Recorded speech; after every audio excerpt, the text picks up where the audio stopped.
the more experience you have, the more failures you're going to have at some point too, So, right? yeah, And you because you're going have to be to. going for gnarlier stuff. Like you're going to keep pushing the bar higher. And when you push the bar higher, the objectives get harder. I would say I probably pushed certain situations too far because I needed to get content. And that is just so dumb. And I would never do that again. And some of the moves on that, I was like, oh shit, like there's a lot of air behind me. Like this is wild. Welcome back to the podcast, everybody. So today I'm super stoked. I'm talking with someone that has inspired me for years, ever since I saw his walkthrough of climbing Mount Hood. And I was just telling him, I was wondering what the heck camera he was using the whole time on that. It was awesome. It was great production. And so anyway, he's a mountain athlete who's climbed all of the Colorado 14ers. He's a filmmaker. He's an endurance runner. And he's built a loyal YouTube following through his incredibly detailed and helpful hike walkthroughs, which is what I use every single time I do a 14er. So today we're going to dive into what it really takes to complete the 14ers, not just physically, but also mentally. We're going to talk about his rise on YouTube, his experience running 100-mile ultras, and then his passion for splitboarding. So whether you guys are doing 14ers or any kind of mountaineering objective yourself, or just love hearing stories about pushing limits, I think you're going to love this convo. So welcome to the podcast, Mickey. Thanks. Pleasure to be here. Super excited for the conversation. You are extremely experienced in the mountains, and most of the stuff that you do is solo, which is like super, super impressive to me. Cause I'm like, man, I get up on some of that stuff. I'm like, if I didn't have my buddies with some of the time, I'd be like turning back, right? Tail between my legs. But out of the 58 peaks, when I say which one has stuck out in your head the most, what one kind of comes first to your head? Cause you've had a lot of incredible experiences out there on those. Yeah, it's a great question. I will answer it. I have a lot of recency bias when people ask me like, what's my favorite? What's the hardest? Yeah. But I think what sticks out to me the most are kind of the two classics that stick out to a lot of people would be the Bell's Traverse and the Little Bear Blanca Traverse. Bell's Traverse, for those of you who aren't familiar, you start up Maroon Peak and then go over to North Maroon, both 14ers, and you can hike them separately, but there's a traverse that connects them via pretty gnarly ridgeline. And it's interesting you bring up solo because most of the stuff I do solo, but those two trips were with friends both times. And I think the Bell's Traverse sticks out because at that point, I didn't really understand that I was afraid or had a fear of exposure. And some of the moves on that, I was like, oh, can I swear on this? Yeah, for absolutely, dude. Okay. I was like, oh shit, like there's a lot of air behind me. Like this is wild. But I think the Little Bear Blanca just stepped it up even more. And both of those days were, especially Little Bear Blanca, where in the moment I was like, I don't think I'll ever do this again. And then you kind of get home, or at least me, my psychotic brain. I get home and I'm like, I want to go do those again. So one of the goals I have actually is hopefully this year is to go run the Bell's Traverse and do it in a day versus camping it, which a lot of people do.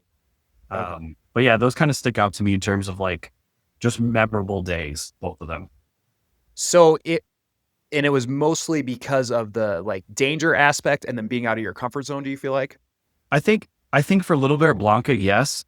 I think for the Bell's Traverse, it was one of those days. Yes, sure, there was some navigating and like route finding that was a little difficult, but and some of the moves I kind of alluded to were out of my comfort zone at that point. Yeah. But just the beauty of it too.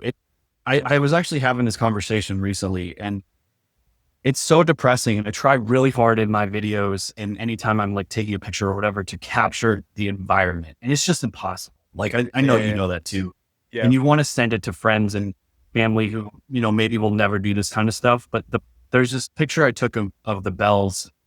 And it's just like, it was the summer. So you got the green, the red rock, the sky was blue. It was just so beautiful. And you kind of pause and you're just like, where am I? Like, I'm so lucky to be able to do this kind of stuff and to live in a place that has this pretty readily accessible. I think that's something I remind myself more and more lately is like the stuff I just kind of casually do, especially here in Colorado. I mean, you mentioned even you live like a little bit farther away from stuff. Like people plan trips and vacations to do this stuff, and I can kind of just do it whenever. And I feel really lucky to be able to do that. So you just like almost like all the gratitude kind of came rushing in Yeah. It was just those like, things. what are we doing here? Like this is crazy. Man, that is good because, I think a lot of times when we're doing these objectives, we're always thinking about, "I just wanna get back to the car." Like, at least I Definitely. am. I'm like, "Oh, I can't Yeah. wait to, like, sleep in my bed and or, whatever, XYZ." Like, I catch myself always thinking in the future. Like, "Oh, I can't wait to get to the summit. I can't wait to get down For from the summit. sure. I can't wait to get to this lake. I can't wait to filter water." You know Yeah. what I'm saying? And, like, Yeah. I'm never kind of present, so that's very special that you were able to kinda, take that in, and now as you're going forward, you're starting to do it more, it sounds like. Yeah, man. I think it's something I've actually talked to my therapist about this, that like a lot of us mountain athletes, we have this similar dream build. And it's interesting because it is really difficult to be present. And it's also really important to be, because I mean, shit, I'm a human too. Like there's sufferfest days where I'm like, I just want to get back to the car. Like this sucks absolute ass. But yeah, I think if you kind of shift too much to that, you're not enjoying the experience first and foremost. But then it also could be dangerous at times where you're not really thinking about like your hand placement or testing a rock or what the Very snow good. is doing or whatever. So it is Yeah. tricky. But I and I'm not perfect by any means, but I definitely I've been really really trying to be more present and just kind of soak in the moment. Are you in your 30s? Yeah. Hmm. Yeah. So I am too, and it's funny because I'm really good buddies with a mountain guide in the Pacific Northwest, actually, and, we were doing, by the way, the Bulgers, I'm sure you've heard of the have you heard of the Nope. Bulgers? I'm gonna write them Bro, down right now. this is way up your alley. So this is the Okay. 100 highest peaks in Washington State, okay? Oh God. Okay. And yeah, so, like, basically, it includes all these obscure mountains, but are really cool. We were doing a Bulger, it was called Sahali, and, on that one, you're traversing a glacier, you're scrambling up 4th class terrain, you can rap down. It's got Nice. everything to it, right? And Hmm. as we were coming down, my buddy was like, "Man, like, I'm just trying to, like, actually take all this in," because it was in the fall, everything was, like, starting to pop Oh, reds and best. stuff, Yeah. and I'm like, "Man, like, I guess I never thought of that, man." Like, it's so going forward, I've tried to take that in. But yeah, man, the Bulgers has got your name all over it. Look God. up I Jason just. Hard yeah, Jason Hardrath. Have you ever heard of him? Mhm. Yeah. He's got the FKT on it, and he's got a Yeah. great movie on it, and so, Okay. anyway, I think it's totally up your alley. But anyway, that's good stuff. So, I'm curious, was there ever a point like, did you start off thinking, "I'm gonna complete every single one of these?" And was there ever a point in the middle where you were like, I always talk about, like, turn back moments where it's just like, you could go left or right, you know? Was there ever a time also in the middle of it where you're like, "Man, I don't think I'm ever gonna get these done?" God. I'm gonna be. The whole podcast for all the listeners. I'm always gonna be honest. If you follow me separately, I'm probably honest to a fault. I overshare. I think to a fault. No, I always knew I was gonna do them all. I think at the time when I first started these, I've been in Colorado for about 10 years. The DeCalibron was my first with my ex-wife at the time, and we did Democrat together, and she went back to the car, and I ran the other three, and that Yeah, kind of right. hooked me. And I was like, damn, this is legit. So at that time when I started those, I had this made up goal in my head of like, I want to do them in 3 years. And it ended up taking me like an extra season, so 4 technically. But no, there was never any doubt that I was going to finish them. But I will say, like, I've now repeated most of them. Like, I've done like 130 something, No 14 years way. at this Oh, point. Like, really? I don't really, Okay. I mean this as humbly like it's not like I don't really know at Yeah, this yeah. point. Um, but yeah, I would say what I've experienced the second time on many of the peaks is like I actually enjoyed it, because there was so Mm. much pressure that I built in my head of like, I need to get this one done. And I mean, I'm happy to talk about this, but just kind of dangle something out there. Like, I was part of an accident in the mountains about 2 years ago where I lost my hiking partner. He died. And I think that really, really shifted my mentality of what's important. And so, yes, I definitely have I don't know, I have like, I've done them all. So there isn't that pressure, but I also think that there's just more enjoyment of not just like getting to the summit checking that box, feeling that relief, sitting there for like 5 or 10 minutes, and then going back and thinking about which one you're going to do next. Because like Real. I obviously do that, but I think that was part of the journey for me initially was just like rush and get it done, rush and get it done. Okay, great. I've got these 2 done this weekend. What am I doing next? And it wasn't, I didn't realize it in the moment, but it wasn't enjoyable. It almost like wasn't fulfilling because you had to go to the next one, the Yeah. next one, the next week, It the was like next one. The next relief. week. Like I got Yeah. this one done and I was like, oh, thank God. And like, that's not really a feeling. You want a sense of accomplishment, of enjoyment, of being able to soak in the day. At least that's what I feel like now. Yeah, absolutely. Dude, that's so obviously, as you know, I failed Snowmass this last weekend. We got to talk about that word failure though. Go ahead. Okay, yeah. No, I appreciate that. So Snowmass, so I actually watched your video on that many times actually before it. And one of the things you said that stuck with me was like, you should do this in the snow for sure. And I was like, I could see why that would be, right? Yeah. And so I ended up backpacking up to the lake. I'm glad you said that you brought snowshoes because I brought them. I was about to ditch them. And then you turn that last switchback and it was just continuous snow for a mile to the lake. And I was even post holing with snowshoes almost, That's the worst. The group in front of me was post holing for the entire. They started 3 hours before me before I caught up to them, and I caught up to them in that stretch right there. That's how slow it was for them. That's painful. Yeah. So I get to the lake and I camp. We wake up and we start going by 3 a.m. and we're making our way, around the lake and up the gully, which the gully looked freaking steep from the lake. I was like, dang, but it wasn't too bad, right? Yeah. Gets to the Snowmass and like, the night prior, I'm thinking there's like a 50-50 chance I summit because of how bad the post holing was. Like I was like, there's no way I'm going to be able to do that for 3,000 feet of vertical. Well, then as we start ascending up, I'm like, now my chances are about 100%. I'm thinking, no way we're turning back. Right? Yeah. Go. So get up past that last steep snow part, right? It must be the east side. And I'm like, all right, we just have the ridge. Yeah. Have the ridge. I pop over the other side and I look at the ridge and I'm like, dude, that don't look like any of the photos I've really ever seen, right? Like it was weird because the conditions were like, just a few inches of snow on top of loose rock. So I was like, I don't even know if I should wear crampons. My ice axe certainly ain't going to work in this condition, right? Yeah. And so like we sat there for like 10 minutes and I kind of made my way along the ridge a little bit. I'm like, dude, this is sketch. And so ended up calling it after, what was that? 11 miles, I was 400 feet from the summit. So like 5,700 feet of vert I did or something like that with a backpack, with snowshoes, with all this shit. Yeah. And the way out, bro, I mean, it was like a 10.5 hour day. It ended up being that day with no summit. Yeah. What's your thoughts on that, man? Because you seem to do Snowmass no problem. Like, there's the ridge. All right. Then all of a sudden you're back. And I'm like, damn, okay. I didn't realize the ridge was going to be what it was, I guess. Yeah. So, well, all right. I have a lot of thoughts on this. Number one, I think the word failure as a mountain community, we need to adjust how we're using. I think a failure is the day you don't get back to the car. So you got back to the car, so you didn't fail. Now, I'm also not an idiot.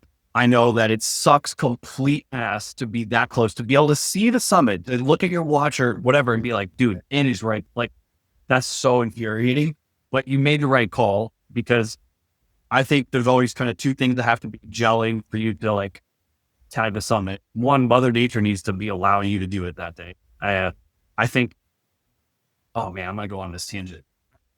We have this mentality of mountaineers, of people who hike, of people who are outside, of like, I have more experience, so it's gonna like, I have a higher success rate.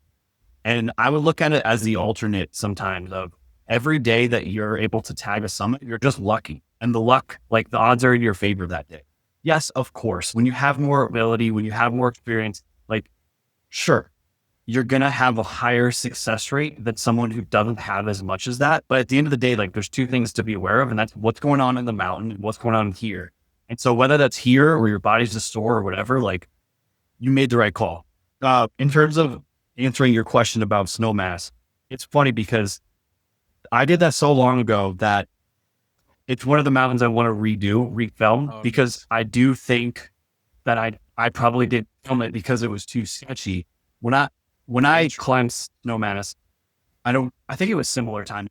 So It when you was. tried, It was like a week before, actually. Yeah. yeah. So it Mhm. sounds, and I think what I ended up doing was I just climbed up like this crazy steep snow wall, and Yep. I ended up pretty close to the summit. So that view that I saw you had, like, I never had that. I ended up just on dry rock. So I don't know if I like went farther northeast There's and that then up. notch there. There's that notch there. And Yeah, I was looking at that son of a gun and I was like, "Oh, maybe we should do that." But I was like, we don't know what it looks like with the cornice there, maybe we'll take it on the fair, way down, That's fair. what I was thinking, and then I'm Yeah. like, "Dang." So that must have been what happened. But yeah, man, that like, it's, I don't know. I think you made the right call because like those kind of conditions are so sketchy too. When you mentioned like you have your crampons, but sometimes it's more, as we both know, like sometimes it's Yeah, more dangerous to put crampons on that rock because then sure. you're walking on dry rock with crampons, and that's sketchy as hell. Yeah. Um, so yeah, I don't know. It's I just had a moment like this, and I can't remember where I was. Huh. Oh, I had a friend and I, we went and tried to do La Plata, the North Coulars, and it was this horrific skin in, like absolutely terrible. Like I just couldn't. I I wanted know. to not be there. And Well, as kind of alluded to, I'm training for High Lonesome, which is a 100 miler here in Colorado, and my legs were just cooked like before I even started the day. And we got to like 13K, and I just looked at my partner and I was like, dude, I'm gonna slow you down too much. Like you could cruise up this thing, so like you're welcome to go. I'll chill down here, but like I don't have it in me, and I hated that for probably a week. And honestly, I wanted to go back, and I almost did go back the next weekend and get it in a different way. But I was like, you know what? Like, just chill, like calm down. That dang. expression that we all know that's so annoying, the mountain will always be there. It's never an easier pill to swallow, but it's always the right, like, it's always the pill. It will always exist.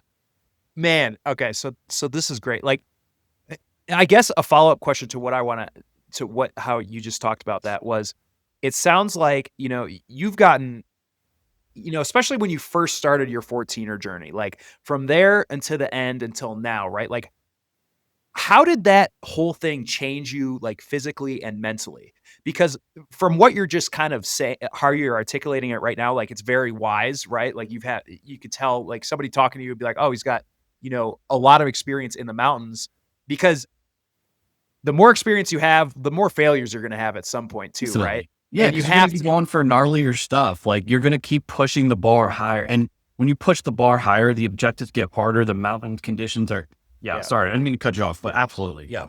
Yeah, no, so it's just like, yeah, how did you, from when you first started your 14er journey, or yeah, your 14er journey, you were super green, right? Like, at least to Definitely. 14ers, to Definitely. the ending of it on the 58th, like, how do you feel like you changed physically and mentally throughout that process?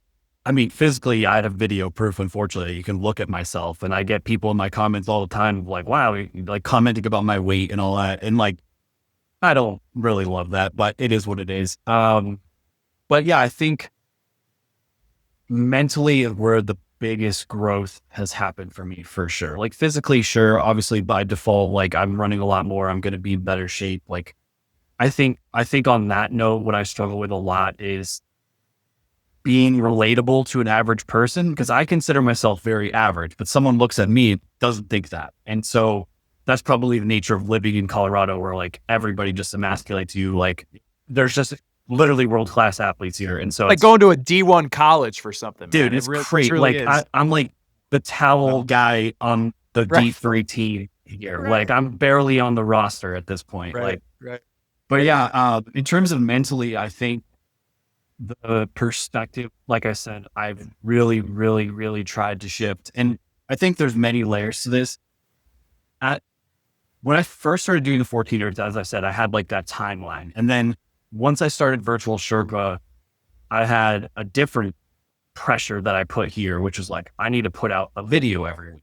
And that became like, I would say I probably pushed certain situations too far because I Hmm. needed to get content. And that is just so dumb. And I would never do that again.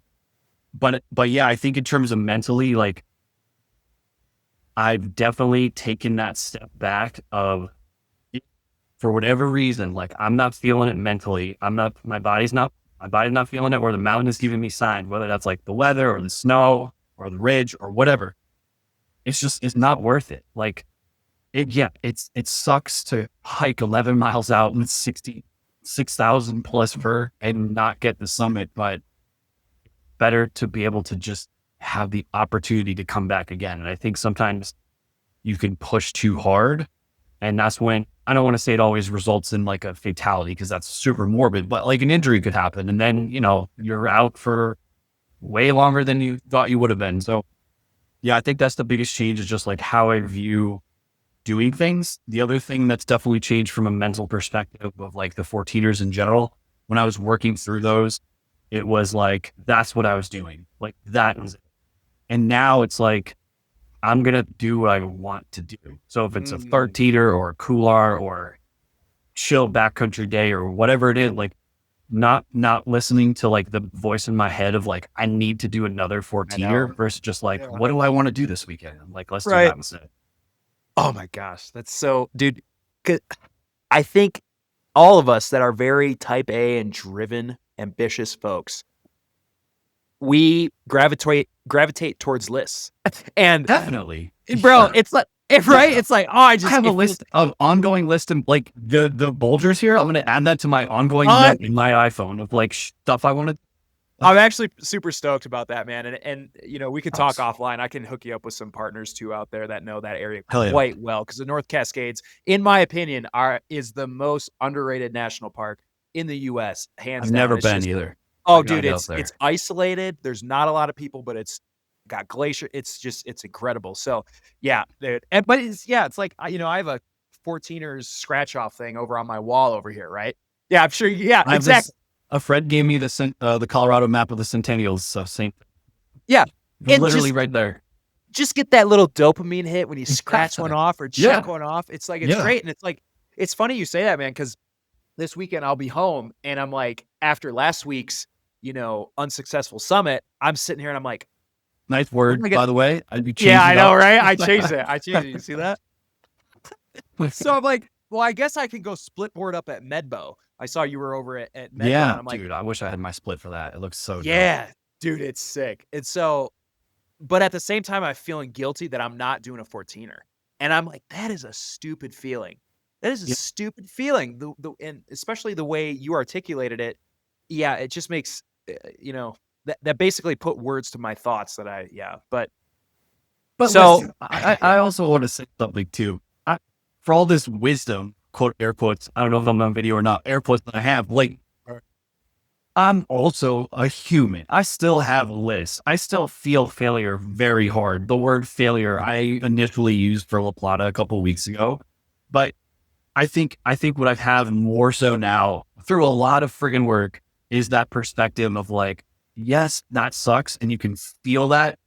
Like, it's okay to feel disappointed, to feel frustrated, to feel a sense of not accomplishment, failure, but to be able to take that step back whenever you're done processing that and be like, okay, but it's not a failure. Like, I learned something from that day. For sure. Like, even like for you, for Snowmass, I'm sure you learned things along the way. For me, for La Plata recently, like, I'm never doing that approach ever again. I'm going to go the standard route and drop in first, So I feel like that comes with time. Like in that day, you're not going to be like, oh, that was great. I'm really happy. I 11 miles and all this work for nothing. Like, you don't have that then, but I think being able to take it maybe a little bit after is good. Dude, that is a great point. It's almost the opposite of when you plan your, I always make fun of myself because like I plan these crazy objectives like in the comfort of my couch or, it's nice and warm or it's air conditioned or whatever. And I'm like, oh, dude, I'm going to do that mountain. And while I'm out there, I'm going to go do that couloir. I'm going to run up that. Yeah. Dude, I do like a third of the things that I typically think of, right? Because your emotions like, and like the way that you're feeling just dictate kind of what you're doing a lot of times. Definitely. And so, but you're kind of talking about like the opposite, like you actually, the more distance you create from, something that was unsuccessful in your eyes, like you can actually reflect on it in a positive light where you couldn't when you're just get turned around at the top. You know what I mean? Dude, I'm a big, like, I'm really, really, really hard on myself. And I tend not to do things with other people because I feel this pressure, as I did that day, of I let this person down. My buddy who I was with is like the chillest guy on earth. Like he couldn't have given a single fuck that we didn't, like he didn't care at Yeah. all. He literally told me in the moment, like, I'm just happy to be outside today. But I probably apologized to him like 30 times. And he to the point where he's like, dude, it's fine. Like Yeah. we're having a good day. But yeah, in that moment, it's never, I don't think for anybody, it's easy to be like, oh, darn, I didn't get it. Like you're pissed. Yeah. Like you feel a sense of failure. But yeah, like you said, I think as time goes on, being able to change that perspective, like I think it's a healthier way to look at it. Yeah. Okay. Perfect. So, okay, last question on 14ers, and we'll jump to another subject here. I'm really curious. So, like, I talked about, okay, how did you change, physically and mentally from your first to your last one? But I am not a big gear guy by any means. I don't really watch gear videos. I'm not, Same. whatever. But I am curious, like, at least for in the terms of 14ers, like, what gear or systems did you start to refine over the time that made a big difference in your comfort or your safety when you were doing those mountains?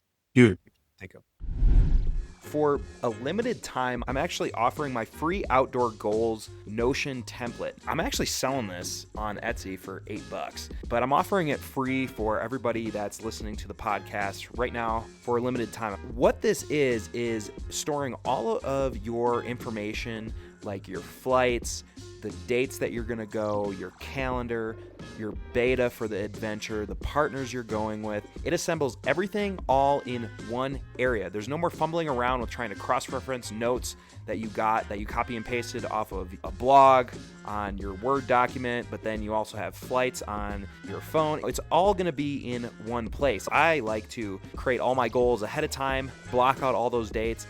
I know when I'm gonna be going, I know what the goal is.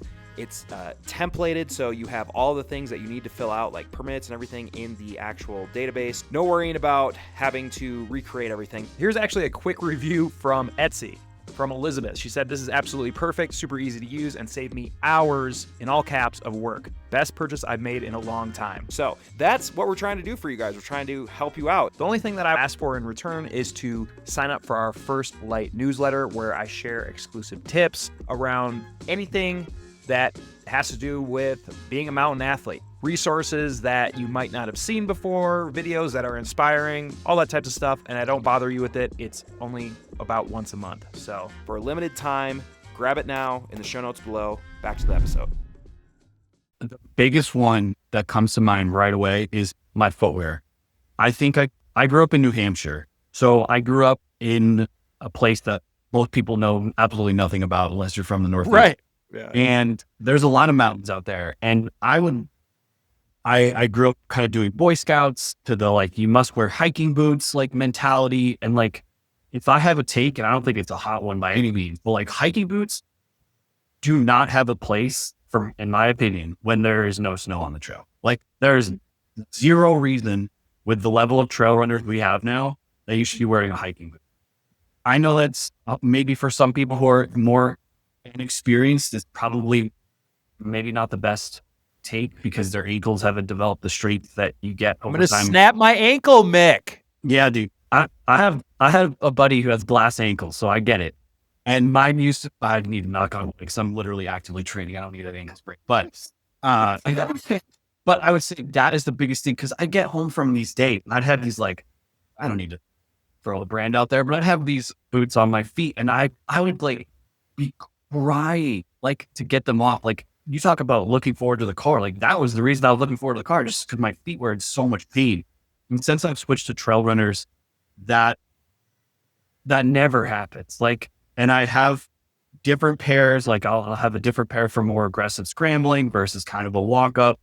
But that piece number one was absolutely key. And then I think the other thing, and this is again, maybe like a hotter take, but I've just started carrying like a lot less stuff. I think when I first started doing the 14ers, I had this really heavy bag with like crazy things in there. And I'm not like trying to encourage people not to carry 10 essentials or like not to have, but I think that's something you learn about yourself along the way. Like I would say I probably am very guilty of underhydrating along the way. but Me too, water bro. weighs a ton. Me And too. so you're not like, I see these people carrying like legit gallons of water. I'm like, what Yeah. the fuck are you doing? Like, you don't need that much water. But I know that's different for everybody. But like for me now, like I'm carrying more than one Nalgene. Like first of all, one Nalgene is a pretty insane day for me. But like if I'm carrying more than one, there's only one reason. That's because I'm with my dog and she needs water too. Oh, So I feel that's like that's like the weight in general and of the bags changed a lot to the point now where like if I'm going out to do stuff like in this upcoming summer, I'll have my vest on and I'll have, a minor first aid kit. I have my Garmin inReach all the time. I have the certain things that you should have, but it's just so much lighter. And so I can move more efficiently and just quickly. And I think that those two things, the shoes and then the weight, change the most over the journey. Oh, that's great, man. And that's like every time you ever ask a through hiker or something, it's like, how did your hike change from day one to the end of the trail or whatever? It's like, oh yeah, I got rid of like a third of the stuff that Everything. I thought that I needed, right? Yeah. But Yeah. and it's so tough because man, I struggle with this so much because I know I have a platform where a lot of people are learning, a lot of people maybe are more on the intro side of things. So I don't want to send the wrong message of like, don't be prepared. That's not what I'm saying at all. I'm just saying like, maybe start with a heavier bag and then as you gain more experience, take a look at what you're actually using, minus a first aid kit, obviously, but like take a look at what you're actually using and maybe start asking like, why are you bringing that? Dude, so you do such a good job of prefacing like hot takes because both of those I have a takes lot of I them. 100% agree with.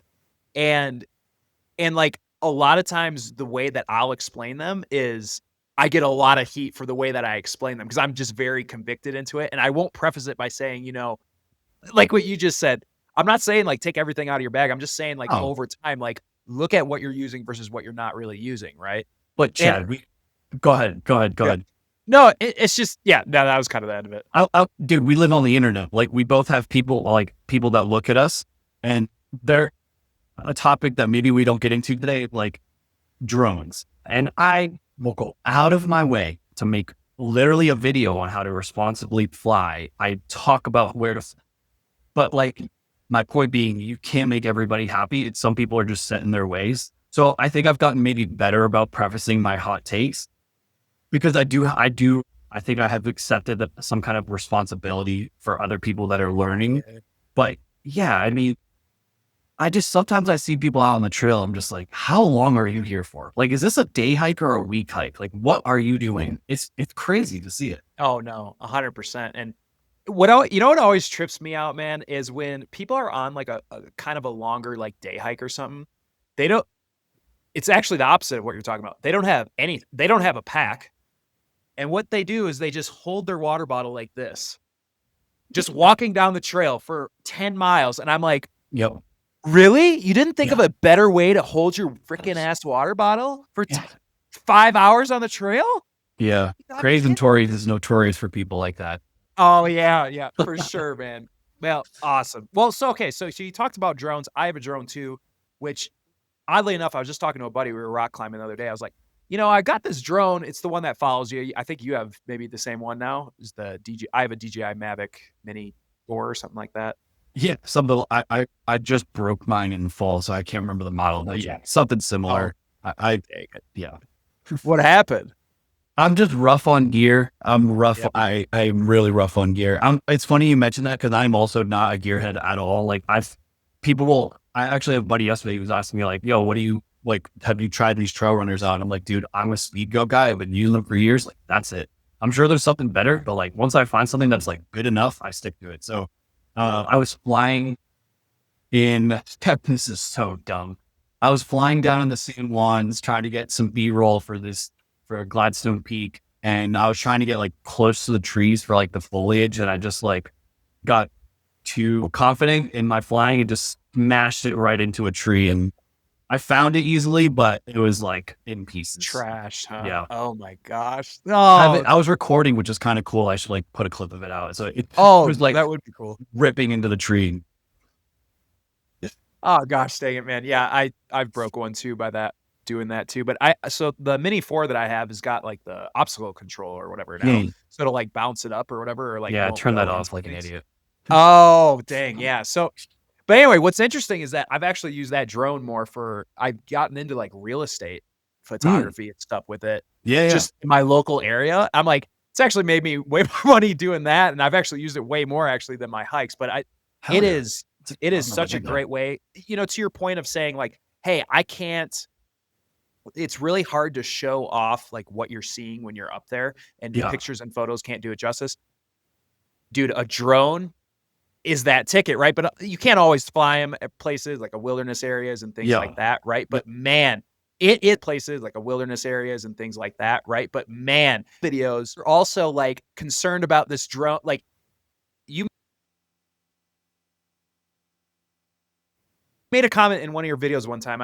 It was going down, you were snowboarding, and you were like, look, I think you said you had the drone, but I'm just not, I'm not living in the moment when I fly this drone, essentially. Not at all. I'm No. paraphrasing, but No, you're you right. Yeah. said, yeah, you're just like, I'm gonna rip it down with my, my 360 camera, and I'll show you guys that. But as far as the drone goes, like I had it on shots going up or whatever. And so, something that people always ask me is like, how do you balance filming and hiking and stuff like that? And so I'm very curious, like, how do you do that?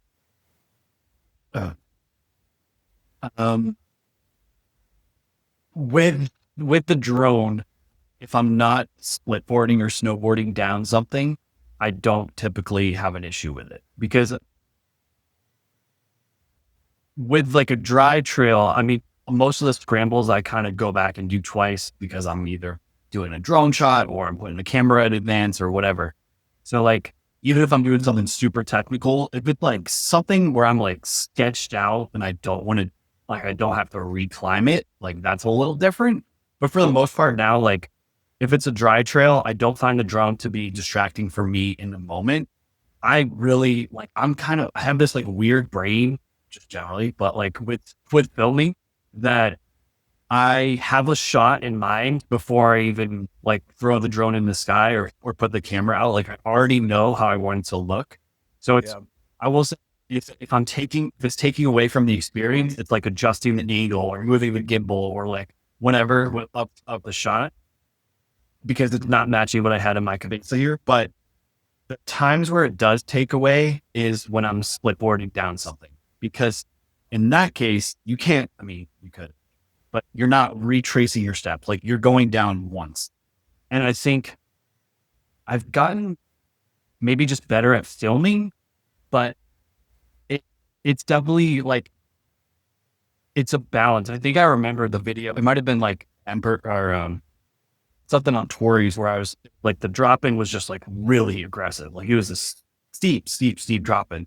And I didn't feel comfortable like having the controller dangling around my neck, navigating an axe as like a just in case, and like also boarding down the steep entrance. So I think that's where it takes away from shots. But it sucks because I feel like those are the coolest freaking shots. Like I just did Yeah. the North Carolina Democrat, and I think it's one of my best videos. Like it's so dope because the drone shots are awesome, but it definitely takes away. I don't know. I struggle. I think if I struggle with the drone, it's when I'm going down something on the snow. Like you can't have both. Like you're either going to film it or you're not. And That's a good point. yeah, That's a really good point. You can't have both with that. At least, if you have a helmet cam or whatever, though, I mean, at least you could throw that on. I mean, that kind of yeah. gets at least 75, 50, 50, And the 75% of the way 360, there. I've switched over. I used to be a GoPro Max guy. Now I'm on Insta, like everybody else on the internet. But I'd find that, yeah, to your point, like I can throw that in my backpack and I'll get like a decent behind angle. So that's pretty cool. But like you said earlier, the perspective that you get with the drone is just unmatched. And I think that's what I really like to show in videos of like, because if you look at something through just a regular shot or a picture or whatever, you get no perspective. And yes, in theory, I Yeah, could pop a camera down, hype this really steep ridge, and then go back and get it. With a drone, like gives you perspective of like, damn, like let's say you're on the ridge and you have like your example of like, obviously you can't fly in snow mask, but you could show that perspective of like, okay, you're only 400 vertical feet from the summit, but like this is the terrain that awaits you. So it helps people kind of understand like, all right, if I'm in that moment, like if the snow's sketchy or a storm's rolling in, like this terrain might take you a lot longer than you actually think it will. And I think, there's so many great resources out there, but I think with the drone perspective, I don't know, in my opinion, it helps you understand like really what to expect more. Absolutely. So you're very well known for your walkthroughs. And I'm curious, do you remember a moment where like, you were uploading all these videos on YouTube, right? And as with everybody, I'm sure what happened is like, you had a little bit of traction here and there, and like you're getting subscribers and all this and type of thing. Do you ever remember a video that like took off, or was it just like a slow burn, hockey stick type of thing? So in terms of my subscriber base, slow burn for sure. I'm very honest. I get frustrated at times when I see other channels that are just complete Me too. garbage. When I've put thousands and thousands of hours into this, like for everybody at home, like this is not my full-time job. I'm literally on my work computer right now. Like I have a normal 9 to 5, but, the video that like blew up out of nowhere was, and it dropped off the face of the earth. But like most of my videos are kind of like slow burns, and then they might, because everything's evergreen, they might get picked up later. So like you mentioned Hood is really interesting because at some point that became like one of my most popular videos. But the one that sticks out to me is I went in Zion and I did the Narrows and Angels Landing during COVID. And both of those videos, like when I posted them, like just blew the fuck up right away. Hmm. And they've kind of plateaued since then. But that was like the first time I remember being like, whoa, like what just happened? And I don't remember like exact views, but I'm used to like an upload kind of range of what people watch initially, because my videos are long. Like they're not for everybody. They're not like a clickbait entertainment thing. Like they are entertaining, or they try to be. But yeah, those two stick out for me for sure. But yeah, in terms of like the growth of the channel, it's just kind of like a steady churn. I think I'm at like 23,000 now. And there wasn't ever a point that I can remember where just like it went, like jumped 1,000 in a day or anything. Man, that's synonymous with my channel too. It's been a slow burn. And I do the same thing too, where I compare myself to some of these other channels. I'm like, how do they have like 10x the subscribers I have? The thing I've kind of thought of is that I think that some of those channels, at least the ones that I saw, were older channels, meaning they got, this was before there was so much competition on YouTube, and like people would just subscribe or whatever type of thing. There was no other people to subscribe to type of thing. Yeah. And so I've seen a lot of channels like that. And I'm like, oh, I think it's just it's a little bit tougher to grow in like this environment, unless you have a totally, totally outlandish channel that's so different from anything else, Yeah. But yeah, We're in a niche world for sure too. Like, and you touched on earlier, like the gear thing. I'm not a gear guy. I get offers. I'm like literally every day. They're like, hey, make a video about this random shitty piece of gear. I'm like, no, I'm not doing that. Like, I will not do that. I'm very, very, very protective of who I work with. And it's because like, even though this isn't my full-time job, like my integrity is everything. And if I start just like putting up videos about these crappy products I know nothing about and like putting my name behind them, like I have no desire to do that. But it's interesting because like I was so stubborn and I'm so late to TikTok, but I'm trying to like grow there, and it's infuriating. Like I was at Coachella with my sisters just like for fun. Put up this random stupid video that just blew up, literally like 400,000 views in like a day. And I'm like, what? And it's not even good. Like it's terrible. But like these algorithms, like somehow you get in the wave and like they take you to this crazy place. I haven't found that on YouTube yet. Yeah, no, I agree. TikTok has got to be the most random platform that I actually create on. Yeah. Some things blow up, most things tank. But that was actually the platform I blew up on, was TikTok in 2020, way back in the day, man. Good timing. Yeah, it was great. I kept listening to Gary Vee and during COVID, and he's like TikTok, and I did it, and I'm like, holy cow. Definitely a regret I have. I'm an idiot. Well, I mean, a lot of these platforms, you never know if they're going to stick around. Like, what was that? Clubhouse and stuff, like that was supposed to be hot, but even like Like I get these things from ID every day, like join threads. I'm like, no thanks. I have no desire Right. to join threads. No I thanks. don't care. No thanks. No, no, dude, it's refreshing to hear about the integrity piece of that too, because, uh, you know, what I've seen on my channel is gear videos, and I talked about this with IB Tat. He's a big thru hiker and real funny guy. But we were talking. I had him on the podcast, and he's like, we both agreed that gear videos always do better than regular just They do. walkthrough videos, Yeah. documentary video. People love gear. I think it's because Yeah. it's our culture. Like people love spending money. People, Yep. and I'm not that big on spending money. I like to, yeah, I'm pretty frugal, and I think that's why I don't really, my gear looks the same pretty much year to year, unless I'm deducting something out of my kit. I'm not like a Craig Adams like minimalist, but like I pretty much have the same couple of outfits I wear for Yeah, basically everything. Like right. I'm gonna look very similar in every video. Dude, right. Dude, yeah, Craig Adams, man. I always feel like Craig Adams, whenever I'm wearing like a gray hoodie or something, I'm like, man, Yeah. I'm looking like friggin' Craig He's Adams got over like here. one piece of everything. It's like, dude, I sweat too much for that. I could Yeah, never for make real. it. Like I gotta do laundry every day. It's not gonna work. Oh man. Okay, so man, what kind of led you now from, hiking mountains and things like that to wanting to run 100-mile ultras? Because, you know, obviously there is a lot of things that parallel each other, like time on feet, right? Yeah. And that's like a big training mechanism to get ready for 100 milers, like just time on feet, not even sometimes necessarily weekly mileage. Just like, hey, how many hours are you getting time on feet and stuff like that? But like, Yeah. how did that transition occur? Because I think, well, I've seen a couple of your 100 mile. I think you ran Leadville, I think, right? Yep. Now you're doing Lonesome Dove, or what is High Lonesome? Well, some, Lonesome yeah. Dove is a book, a Western book. It's a good It book, by the sounds way. like a sweet race. Yeah, yeah. Right. But yeah, like how did that transition occur? I'm like realizing is this on video by any chance? Like, okay, yeah. So people are gonna see my background. Like, I have like my stupid metal rack, my tri bike here. So that's your question. I've always had like an athletic side of me, and I know that sounds weird because like people think hiking as athletics. I guess I never really connected that dot until I started trail running. But so I like grew up basketball through high school. That was my identity. Thought I was going to go pro. Realized I was a 6-foot white guy. Like that's never going to work out for me. So I switched to running. Like in college, I started doing marathons.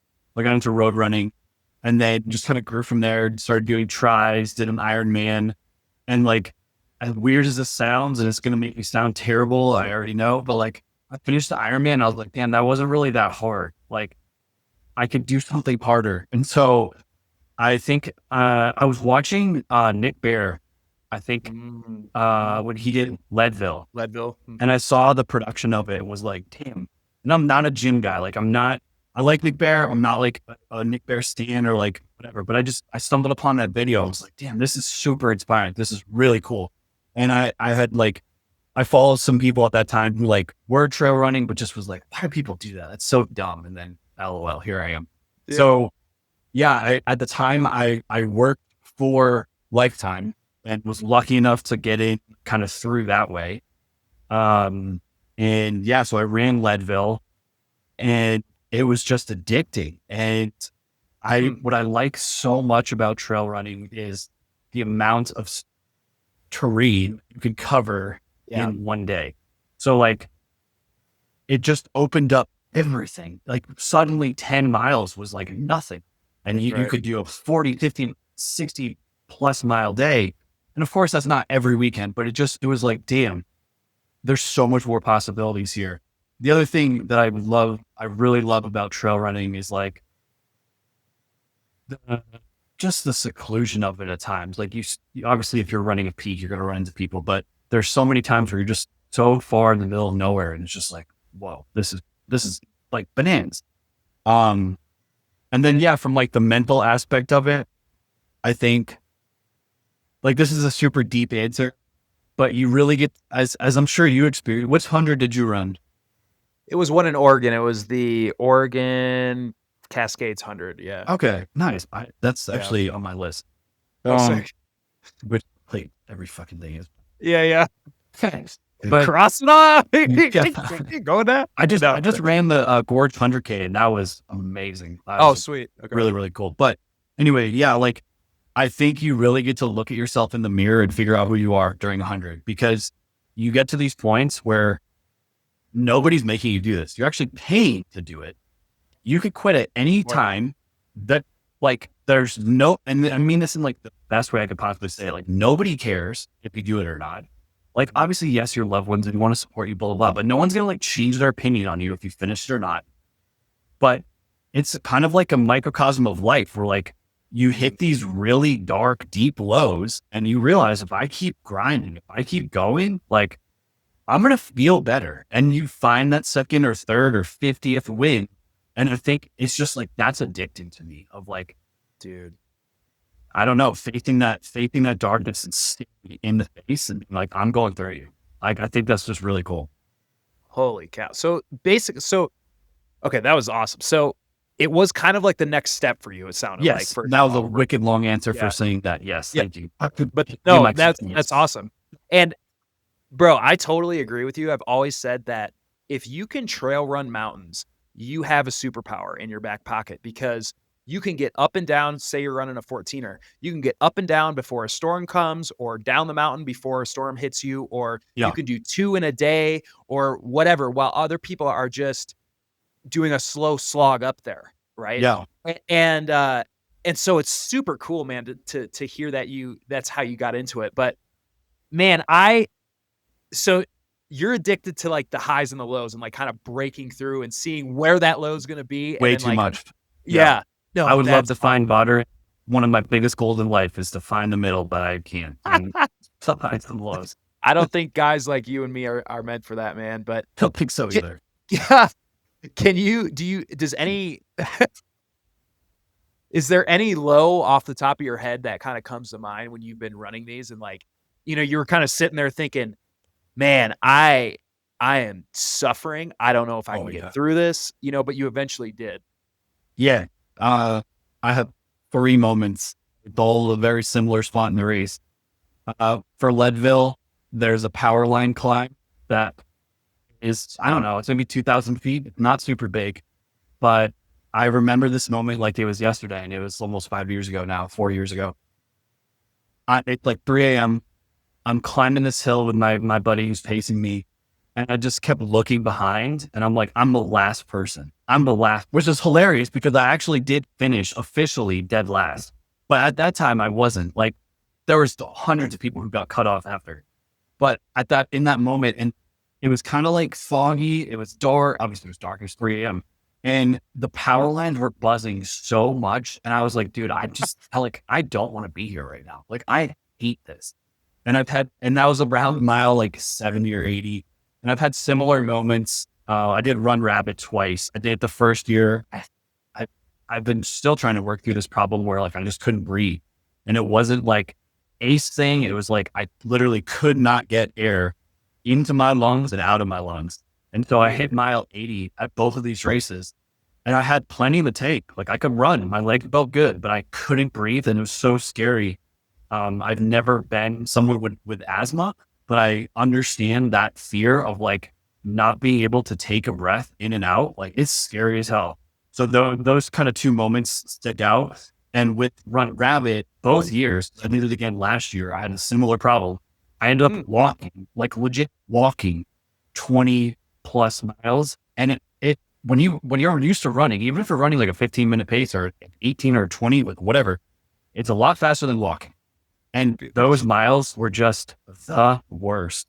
And I did not want to be there. I had people show up for me and be like, again, I love her to death. My wife, like, she's like, do you want to quit? I'm like, no. She's like, well, then keep going. Like, but I don't want to be here. She's like, well, that's not an option. Like very in the most supportive way possible, but just like, nice. I don't have that quit. Good to hear that. It's good to hear that. It's not in my DNA. Like, I don't know how to quit. And so, yeah, you hate those moments. Like they suck. They're not fun, but when you look back on them, it's kind of funny.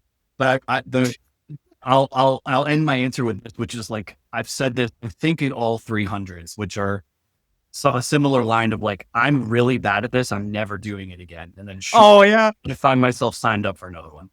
That's Yeah, what do you think that is, man? Because I said that at the end of my 100, like it's always mile 80 and beyond. That's where it was for me, and I'm like, I need to complete this son of a bitch, because if I don't, I have to go run it again. Because I need to check it off this damn bucket list, right? Yeah, And I'm man. like, and I was telling my ex-girlfriend at the time, who I was dating, I was like, I'm never doing this again. I'm never doing this again. And Yeah. now, as you're saying, like it starts to creep up into your head for whatever reason. Like, what's behind that, do you think? I, it's kind of, I'll report back after high lonesome. I don't know. I don't know. Like it's the only thing I can kind of think of is I don't have this ability to let anything like a goal go. Like I will fight harder for things. Like I won't quit. Like I don't have that in my DNA. Like I really don't.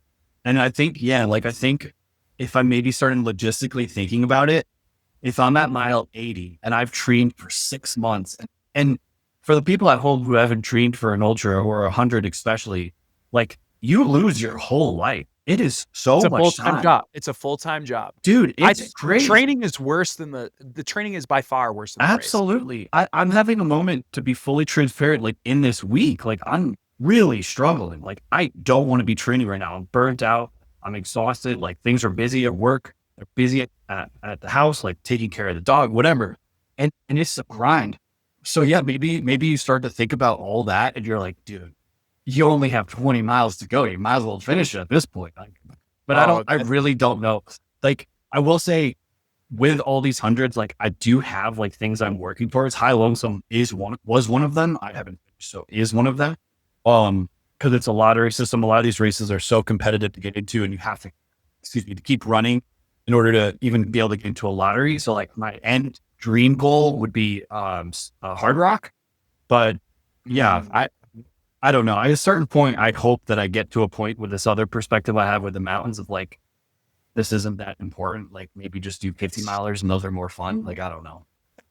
Cause hundreds, I don't know how people do the 200 plus. Like I that's like a foreign language to me. Hundreds alone are so much work. Yeah, no, I agree. Yeah. I just, dude, I felt like it was a full-time job for me. Yeah. And I'm like, man, I just, but it sounds like what you're experiencing now is like you're having a turn back moment, right? Like what kind of how I was talking about, like you can go right or left. I remember this when I was training for my 100. Smith Rock is in Oregon, right? It's a great rock climbing area.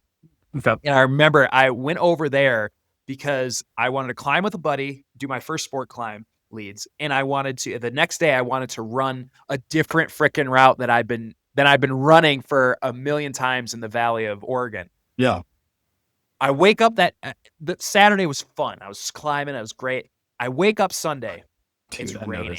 It's raining. And I'm like, you got to be shitting me. Yeah. I just went through 6 months of goddamn rain in the Valley of Oregon because that's all it ever does. Yeah. And I'm like, I went over here, specifically drove over here 3.5 hours to run a different route. And now it's not. Yes.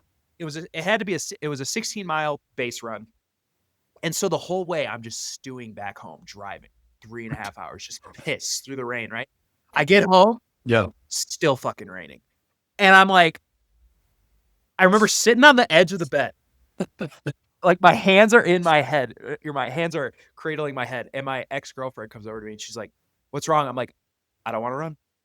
She's like, oh, that's okay. Like, you don't have to run. You don't have to run. I'm like, no, I have to run. And like, I grab my shoes and I have the freaking, the worst run ever. But like, I got it done. And I remember like, I always tell the story because I'm like, that was my turn back moment in training. Like, and I feel like everybody has that, whether that's a YouTube channel, whether that's training for 100. And one of the things I think is cool about like your mentality is like, I think you translate that to your YouTube channel, right? Like, so you're like, hey, it was like it's a slow growth. It's a slow grind, but so is training for a freaking 100-mile run. Yeah. And so is running a 100-mile run. And those are the people that are successful in not only those things, but also like content creation where it takes for freaking ever to gain traction.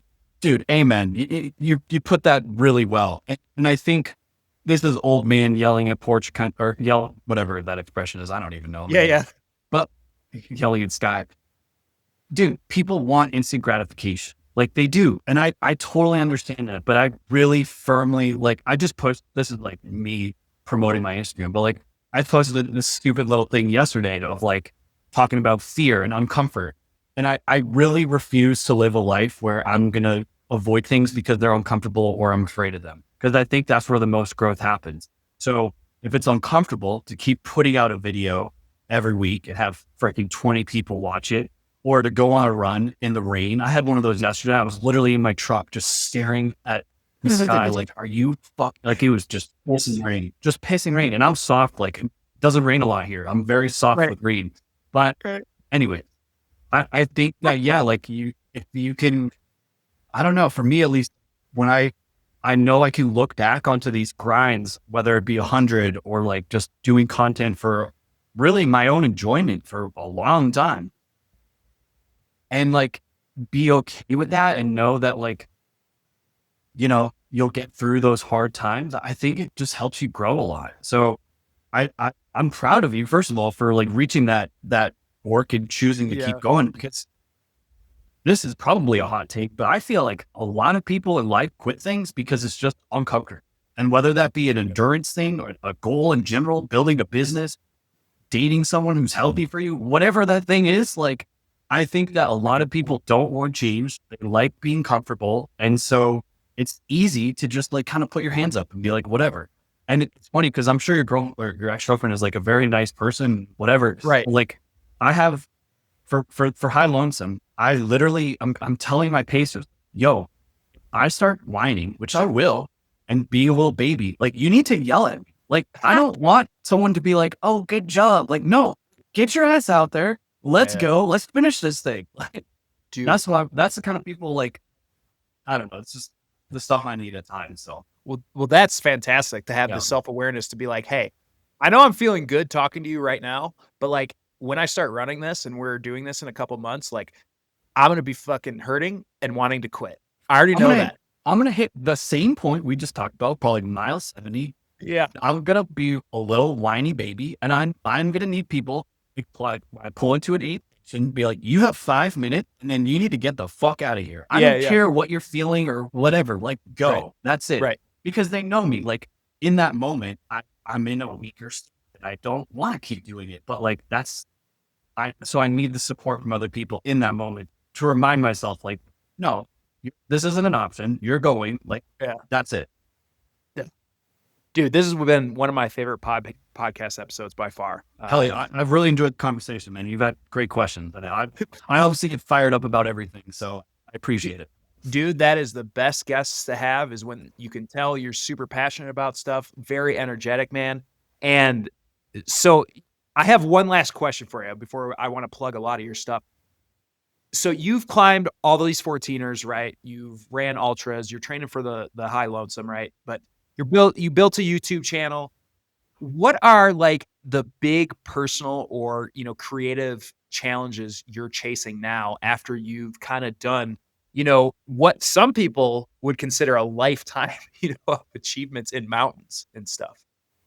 Funny, I have a friend who, she says I have a black hole of achievements and just throw them in there. And she's absolutely accurate. So, I guess with the mountains, I'm going to give kind of a vague answer. I'm not like, I don't want to go do Everest. I would love to do this one. I'd love to go do the Matterhorn. That would be sweet. But I think it's more so just like continuing to explore the world and find things that I enjoy doing. With enjoyment, that for me means like some level of discomfort, some level of fear, some level of fun, obviously. Completely psychotic. But I think, I get a lot out of just seeing the world. Like even we talked before we started recording that I got back from Washington. I did Adams and St. Helens, which are kind of, I've done Hood, but like those are my first like real big volcano experiences. And like seeing that crater on St. Helens was just unbelievable. I'm looking at Rainier and being like, I want to do that one day. So I don't really have like a bucket list in terms of like achievements. But yeah, I guess like on the mental side of things, like continuing to work to finding a balance of life where I'm able to pursue things in the mountains. I'm able to challenge myself, but I'm not just like making my value as a person of what I achieve. Because I think it's easy to do that. But I think that if I do that, I'm going to be constantly disappointed in myself, whether Oh, because if I have a day where I have to turn around or I yep. don't achieve something that I want to, I think that that's like really a dangerous way to live. So I made a joke earlier about the moderate, but like, to be honest, like that's the biggest thing I'm working towards in life is like finding that, like Dude, that's enjoying the highs and taking the lows, but not letting them like completely sway where I'm at, like mentally. And so I think that's something I'm like, my biggest thing is what, from a mental perspective, what I'm working. man, that's such a good point because when that is your identity, if you do have a failure and unsuccessful or whatever you want to call it, right? You you can really you can go to a dark place after that. Yeah. And I know this, like I am my own biggest critic. Like if anybody in the world has something negative to say to me, I've already thought about it myself. Like I already know. Like for real. Right? I'm That's a I'm good very point. self-aware. I'm very like I'm extremely hard on myself. So I think yeah, being kinder to myself is like a really weird answer, but like that's something else I'm working toward. Because I made this comment earlier in the pod of like, and I say this to a lot of people, but like really nobody cares what you do. And if you're surrounding yourself with people who care about what, like they're putting their value of you as a person as to what you achieve, that's not someone you want in your life. Like you want someone who's supportive, who helps push you, like yells at me at the aid station kind of people, but like not someone who looks at you like, oh, you didn't get that summit. Okay. Yeah. I think a lot of that as like you said earlier, it was check boxers. Like that's all in our heads here. The people in our lives, like they don't care about that. Most of the time, people in our lives are looking at the stuff we're doing and they're like, dude, that's so impressive that like you're even just showing up to this environment, let alone like battling through those lows, like tagging the summit and coming back. Like, so I think, yeah, like if I could say something to people out there is like try to take that mentality at times of like thinking of like a lot of this pressure that you're putting on this achievement is mostly coming from yourself. Oh, dude. Dude, such a great way to end this. Okay, you guys, so if you guys liked this, which I don't know how you wouldn't have liked this episode, you gotta follow Mick on some of his channels and accounts. Can you do some plugging there for yourself? Yeah. The first thing I want to plug is something I have coming up this summer and I wrote the date down. So for Cool. anybody really anywhere, but August 16th on Mount Democrat, I'll be doing trail work with Colorado 14ers Initiative for the third year in a row here. I'll be launching that through my socials. So follow me on Instagram. All of my handles are the Virtual Sherpa. So virtual, like online Sherpa, like crazy insane athletes in the Alps. Or Jesus, what?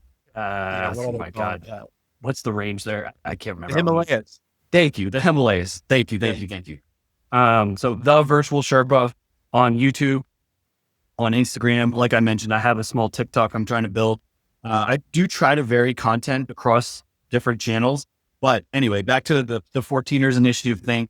We'll have information on how to sign up for that. It's an 8-hour day, but it's a great cause.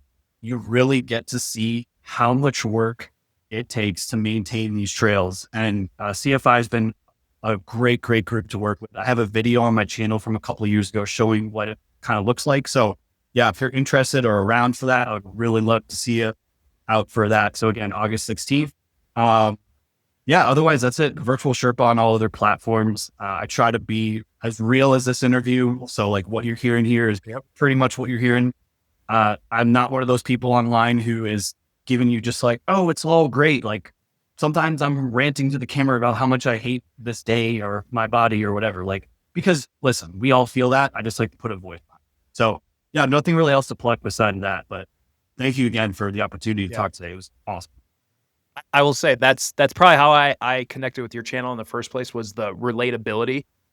I think that you watch I was watching this YouTube channel's Harmon Hoek or something like that is his name. He's kind of similar to Craig Adams, Okay. but dang, I have never actually seen anything produced as well. I was watching a video of him on the Wonderland Trail, which I did last year. I through hiked it, and I was like showing my girlfriend. I was like, dude, this is so well produced. It was all shot solo. Like it was amazing. And I was looking through the comments because I'm always looking through comments to see what people are thinking of certain videos. And this one person was like, "Oh my gosh, this like made my day. This was like a holiday for me. Like, I can't believe it. Like, what are you thinking when you're going through these beautiful spaces and blah, blah, blah?" And his comment was so interesting because the entire video was like this, real soft piano and like golden sunsets and bears and, unicorns. And he goes, "The only thing that I'm thinking about is how heavy my pack is, how tired my legs are, and how much I don't want to set up the next fucking shot." And I was like, that is so real, right? But Vibes. you don't see that in the video. And I think when folks go and they do these things, they have that image in their head. And they don't realize that to get those images or to just do the trail in general, you have to put up with suck. There's a lot of suffering to be able to see that side of nature, essentially, right? And so I Yeah. think you do a really, really good job of doing that, man. So yeah, I Thank you. appreciate you. You have great stuff. Everybody needs to go follow him. Please leave a 5-star rating on Spotify for this podcast. Appreciate you guys.